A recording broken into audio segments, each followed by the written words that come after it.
जीवन सत्य और आनंद की तलाश के लिए है। तलाशते तो हम सब यही हैं, किंतु मिलता क्या है? जीवन की इस आपाधापी में, इस खेल में सिर्फ दुख और पश्चाताप और विषाद का घेरा हमारे जीवन के इर्द गिर्द जमा हो जाता है। बड़ी बड़ी मंजिलों की तलाश करने वाले लोग उसी मंजिल के ढेर के नीचे दब जाते हैं। लाखों लोग जो दूसरों की चिताओं को कांधा देते थे, एक दिन वे ही एक धधकती हुई चिता में बदल जाते हैं।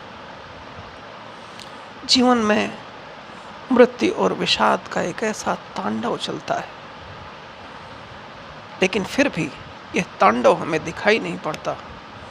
यह तांडव हमें समझ में नहीं आता। इस तांडव से हमने अपनी आंखें मूंद रखी हैं। यह तांडव हमें तांडव जैसा लगता नहीं, बल्कि हमने इस पर अपनी कोमल भावनाओं का लेप कर रखा है। हमने इससे सुरीली ताने बना रखी हैं। मृत्यु के गीत को भी हमने विषाद के और भाव के और प्रेम के और करुणा के गीतों में बदल दिया है। हमने कितने आराम से अपने जीवन को इन सारे दुखों के बजाय आनंद और परमानंद में स्थित मान लिया है। लेकिन क्या वस्तुतः ऐसा है? क्या हम अपने जीवन को ऐसा जी रहे हैं? अपने जीवन का ठीक ठीक सम्यक, बिना किसी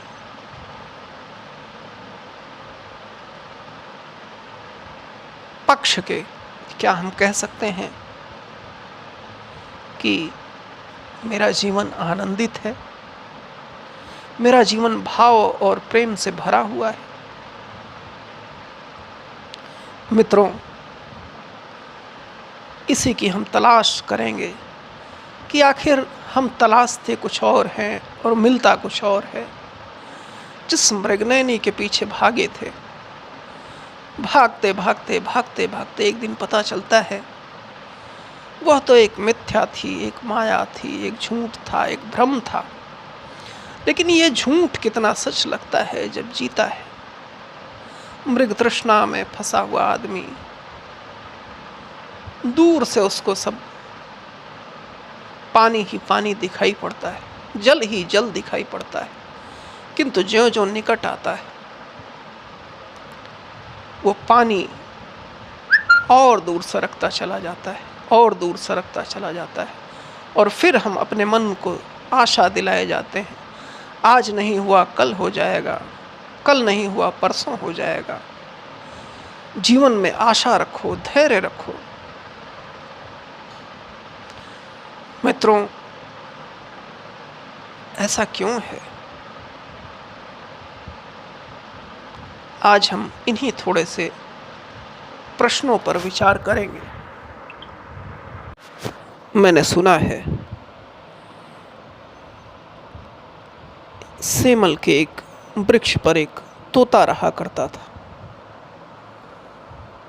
उस तोते का धीरे धीरे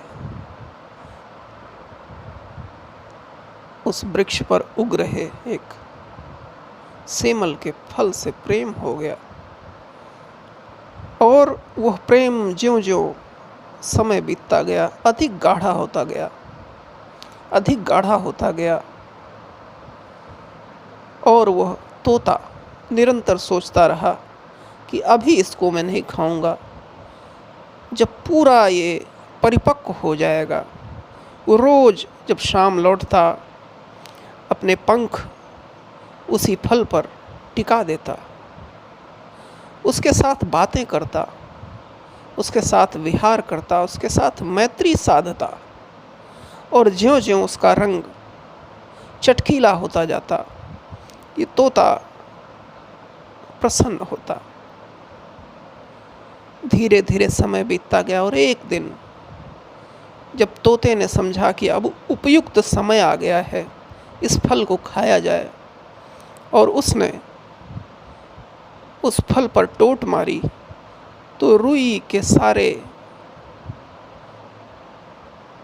बीज उड़ने लगे, निकलने लगे। तो ये सिर्फ उस तोते की कहानी नहीं है, ये हमारे जीवन की कहानी है।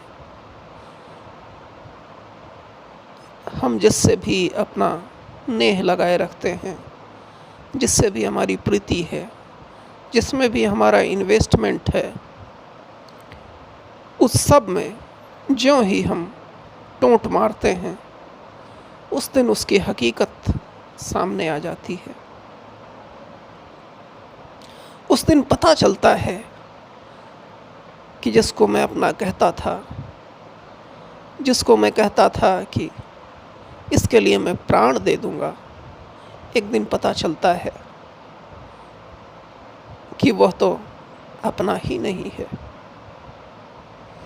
और यह सिर्फ किसी व्यक्ति की बात नहीं है, क्योंकि अगर व्यक्ति की बात सोचेंगे तो फिर आप उन्हीं सांसारिक झगड़ों में पड़ते चले जाएंगे। यह संसार का स्वभाव है।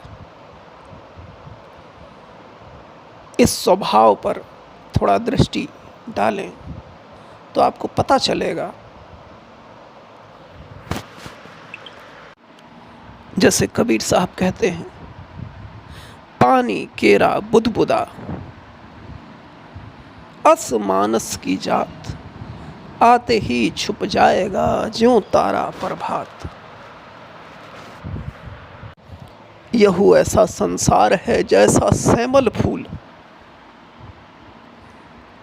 ये संसार परमानेंट रहने वाला नहीं है, नाश हो जाने वाला है। ऐसे में विचार करना होगा, जानना होगा कि आखिर इस अनश्वर में, इस समाप्त हो जाने में आनंद की तलाश कहाँ तक उपयुक्त है। क्या इस नश्वर संसार में ऐसा आनंद हो सकता है जो कभी मिटे ना? बिल्कुल नहीं, क्योंकि नश्वर से नश्वर ही मिलता है। नश्वर से अनश्वर की तरफ जाने का कोई रास्ता नहीं है।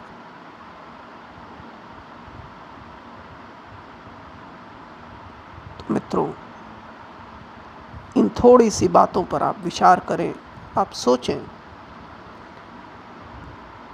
और यह मूलभूत प्रश्न जरूर हम उठाएं कि आखिर तलाशते तो सभी सुख हैं और दुख मिलता है। क्या जिसकी तलाश किया जाए उसका उल्टा मिलता है? या इस संसार का स्वभाव ही नहीं है सुख? आप मुझसे पूछ सकते हैं कि आप कहते हैं कि संसार में सुख तलाशना मूर्खतापूर्ण है, लेकिन मैं तो बहुत प्रकार के सुखों को पाता हूँ। तो इस पर थोड़ा सोचें कि क्या वह सुख ऐसा सुख है जो अस्थाई है? क्या वह सुख कल किसी नए दुख को पैदा नहीं करता है? जैसे उदाहरण के तौर पर, जिस बेटे को देखकर आज आप आनंदित होते हैं, वही जब आपकी अवज्ञा करने लगता है तो उसी को देख करके आपके मन में रोष पैदा होता है, क्रोध पैदा होता है। तो इसको आप क्या कहेंगे?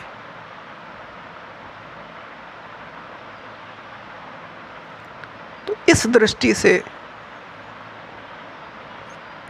विचार करें, और पुनः अगले वीडियो में आपसे इन्हीं प्रसंगों पर हम फिर चर्चा को आगे बढ़ाएंगे।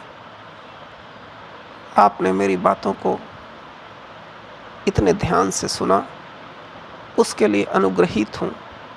आप सबको बहुत बहुत प्रणाम।